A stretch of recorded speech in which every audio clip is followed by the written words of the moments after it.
Hello and welcome to Roving Report, a program that gives you an overview of the developments in India's northeast region. I'm your host Lumpem Vashum, wishing you a very happy new year. The highlights of today's program are: Centre takes steps to ensure safety of northeastern people in metro cities.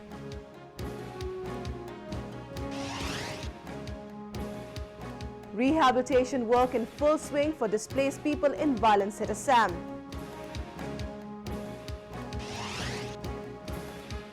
India and Bangladesh work together for better border management.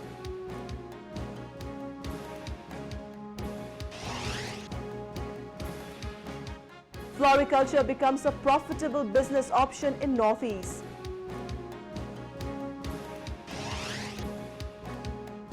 And Jadhav Payeng develops 1400 acres of forest area in Assam.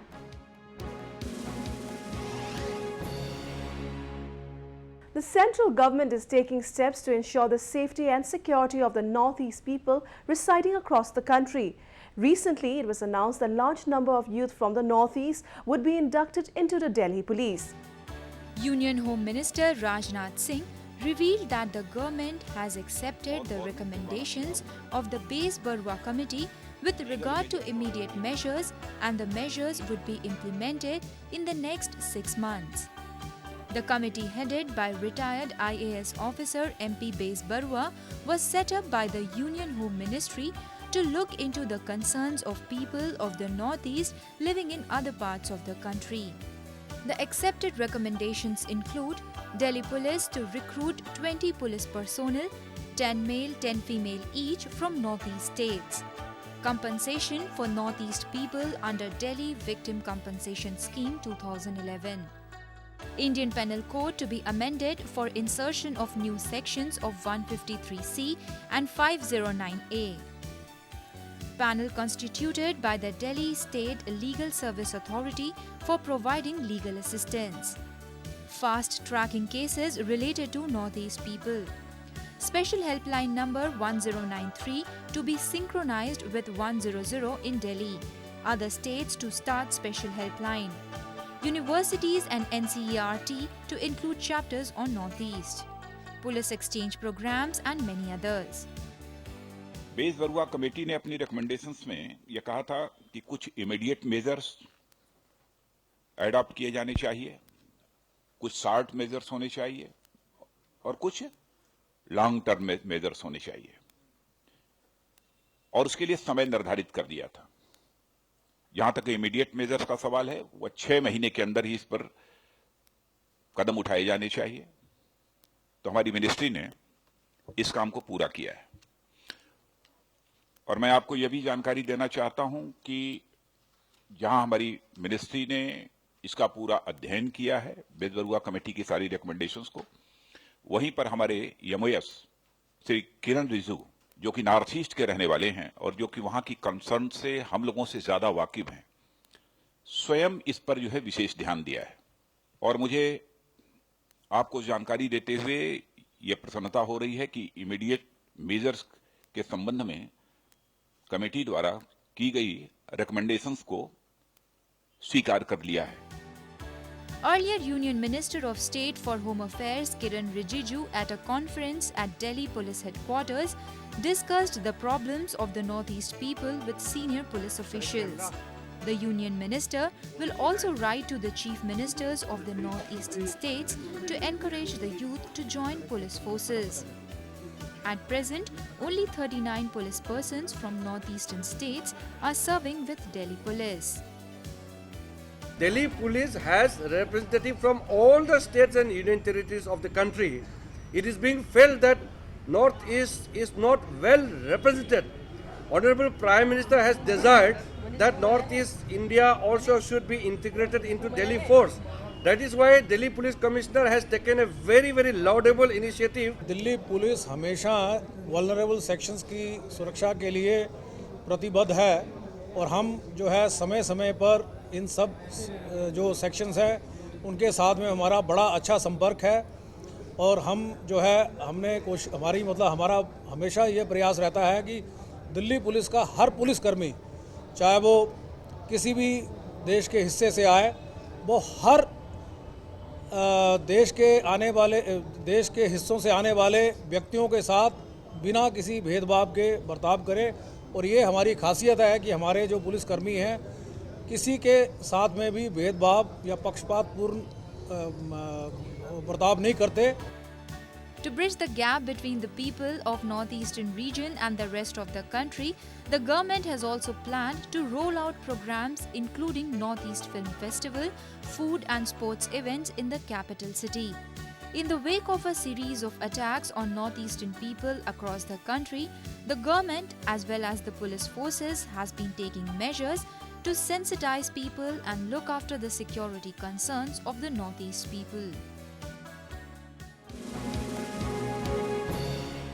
The situation in violence hit Assam is returning back to normal, and the security forces have launched Operation All Out against Bodo militants who are responsible for killing at least 81 tribal people in the state. Relief and rehabilitation work for the displaced people is also in full swing. A report. A large number of people in Guwahati turned up to donate generously for thousands of tribal people displaced after attack by Bodo militants in Sonitpur, Kokrajhar, Chirang and Udalguri districts. They contributed food, medicines, clothes and other essential items to be sent to some 1.15 lakh people living in at least 81 relief camps in the affected districts. The displaced people belong to both Adivasis and Bodo community. নিৰপৰাধী মানুহ অকলহৰীয়া বুলি ভাবিব নালাগে। আমি সমগ্ৰ ৰাইজ আমি তেওঁলোকৰ ওচৰত আছো। সন্ত্ৰাসবাদীক এইটোৱে জনাই দিছো যে তেওঁলোকৰ বন্দুকৰ নলীৰে মানুহৰ অন্তৰ জয় কৰিব নোৱাৰে। On December 23, at least 81 tribal people were killed when militants of the Songbijit faction of the National Democratic Front of Bodoland launched simultaneous attacks in 5 places. A goodwill team comprising the leaders and activists of several Bodo and Adivasi organizations recently visited the Bodo and Adivasi relief camps, where they appealed to the people to maintain peace and harmony. In New Delhi, Union Minister of State for Home Affairs Kiran Rijiju and Sports Minister Sarbanand Sonowal also held a meeting with the Union Home Minister Rajnath Singh to discuss relief and rehabilitation of the displaced people. My concern is especially the relief and rehabilitation part. Now more than 150,000 people are there in the relief camp. So that's why I have requested Honorable Home Minister to particularly extend all possible support in this regard. Army Chief General Dalbir Singh also visited Assam to review the security situation and undertook an aerial survey of the affected areas. Operation All Out against Bodo militants has been launched and security has been stepped up along the interstate as well as international borders. Police have so far registered over a dozen cases in connection with the carnage, 4 of which have been handed over to the National Investigation Agency. The Assam Police has meanwhile arrested one person suspected to have links with NDFBS and being involved with the attacks. Army সোমাই আছে আমাৰ CRPF ৰ লগত যোনটো এৰিট cobra আছে তেওঁলোকো operation সোমাই আছে আৰু লগতে আমাৰ অসম পুলিচৰ বিভিন্ন দল অপাৰেশ্যনত আছে এতিয়া। India has also sought cooperation from the bordering countries like Bhutan, Myanmar and Bangladesh to take on the anti-talk faction of the NDFB. The government has meanwhile extended the ban imposed on NDFBS by 5 more years.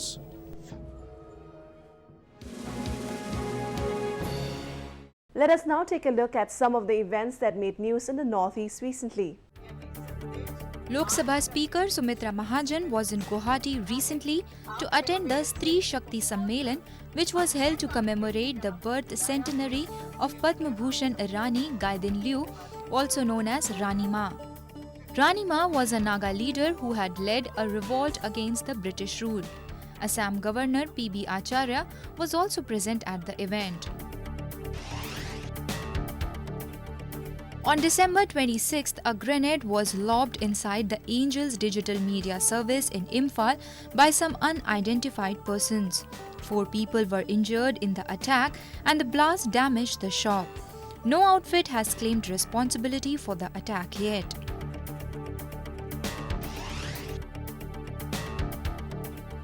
The District Intelligence Bureau officials in Tripura busted a fake Indian currency note racket and arrested one person from Churai Bar area bordering Assam and Bangladesh.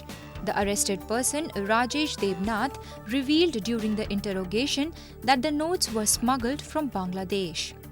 Tripura shares a long border with Bangladesh that is often used to smuggle arms, drugs and fake currency.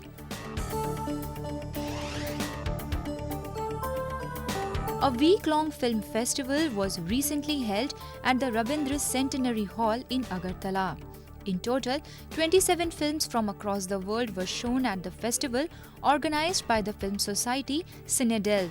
Film lovers thronged the venue in large numbers to watch the movies. India and Bangladesh share close relations, and the border security forces of both the countries have been consistently working for better border management and eliminating cross-border crimes.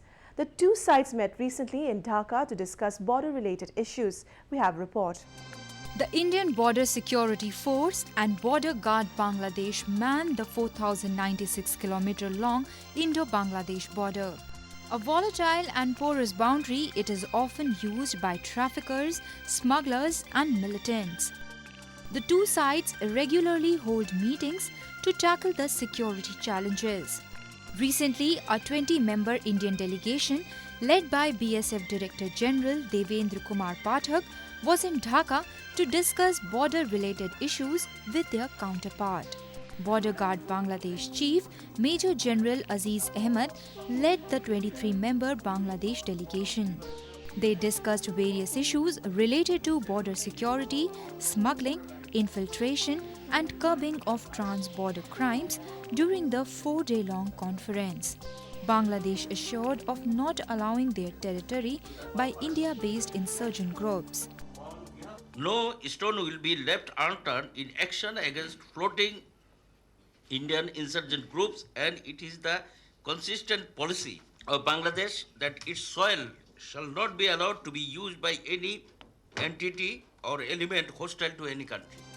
Both India and Bangladesh regularly conduct programs to develop better relations between the security forces along the border. As a part of confidence-building measures between the two security forces, a friendly football match was recently played between the 89th Battalion of BSF and 4th Battalion of BGP in bordering town of Belonia in South Tripura district. Thousands of locals gathered at the ground to witness the match and cheered both the teams. The BSF men won the match by 1-0. Since both the countries guarding their respective country border, this is our paramount responsibility we have a very cordial and very helpful attitude to each other. India and Bangladesh have been working together to reduce crimes and illegal activities along the border. Special emphasis is also being given to develop cross-border trade, especially via the northeastern region that shares a 1,880-kilometer-long border with Bangladesh.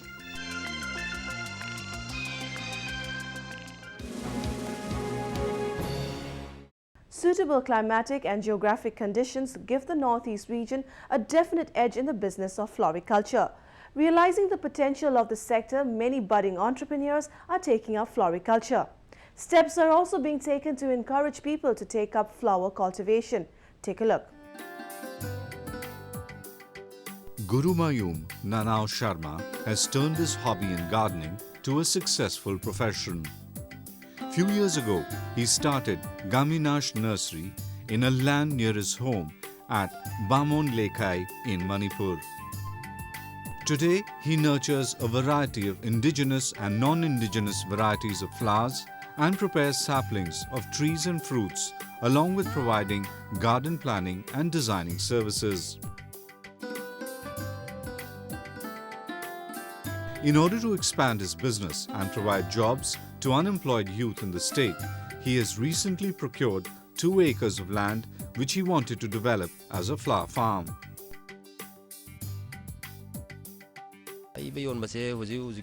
wholesale market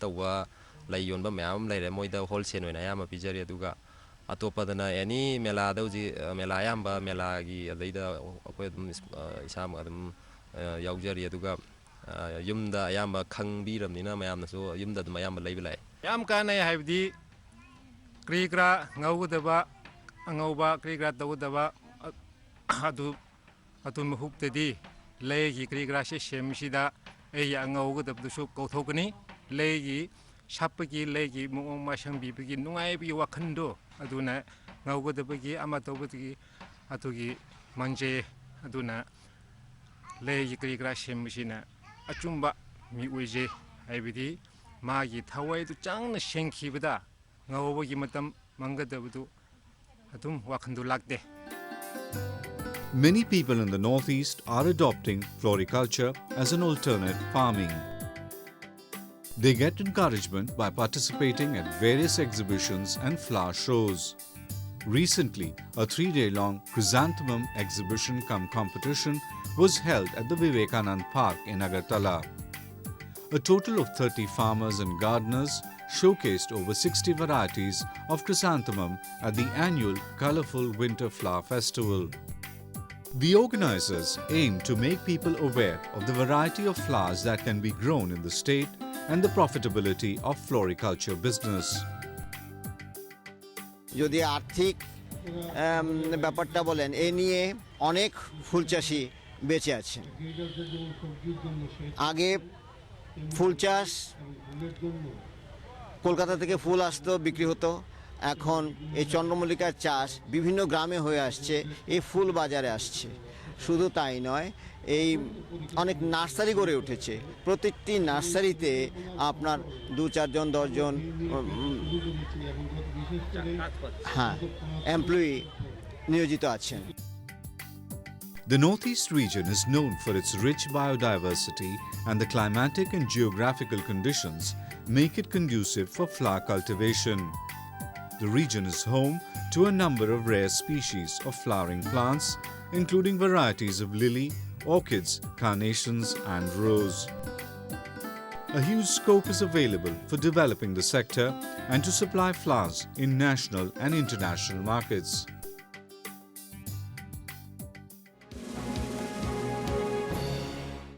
Next, we meet Jadav Payeng, an extraordinary man from Assam's Jorhat district who is known as the Forest Man of India. He has single-handedly planted trees along the Brahmaputra River and developed nearly 1,400 acres of forest area. Situated along the Brahmaputra River, Jorhat district of Assam is home to the largest river island on earth, Majuli. Located along with a number of barren sandbars, the area was once heavily eroded due to frequent floods. However, with the individual effort of Jadav Payeng, there is now 1,400 acres of lush forest in the area. Since 1979, Payeng has been single-handedly planting and nurturing various species of trees, including vast expanses of bamboo groves. The vast forest is now home to a variety of wildlife species, including the endangered Royal Bengal tiger and a number of migratory birds. अभी तक तो अपने ही जंगल हुआ 550 hectare गिन हुआ यहाँ तो गिन होता है थोड़ा इसके लिए कटनी कर पड़ा और वो तो उष्णता से बसा गया सांप भी है अभी तक ऐसे ही होता है क्या यहाँ राइनो रहता है एलिफेंट रहता है रॉयल बंगाल टाइगर रहता है और तो हरिण शताधिक रहता है इसके लिए सब लोग तो आप प्रकृति ने हमको सहाय करा दी Payeng lives in a small hut in the forest along with his family and survives by selling milk. His work has received much appreciation across the country and he was named as the Forest Man of India by the Jawaharlal Nehru University. Honoring his work, the Assam government also named the forest Mulai Kathoni Bar after his nickname. In the future, he aims to start planting trees in Dibrugarh and Dhemaji and also plans to make Rajasthan a green state. Environmental science परिवेश विज्ञानों को LP school में जब तक देगा, एक लड़का ने LP school में नाम भर्ती करेगा, वो 2 पेड़ रोपने पड़ेगा, प्रैक्टिकली ही करने पड़ेगा, बड़ा करने पड़ेगा, उसका ऑक्सीजन वो लेगा। दूसरा 5 साल फिर 2 पेड़ रुपये विश्वबाई को देता है। इंडिया में कितने ही लड़का साल पर एडमिशन देता है, कितने ही पेड़ होगा, 5 साल में कितने होगा, कितने ही होता है, 10 साल में ग्रीन हो जाएगा India. Paying's incredible story has inspired a number of documentaries, including one that won an award at Cannes Film Festival 2014. He only hopes that his work will make people understand the need for conservation and motivate them to be environmentally conscious.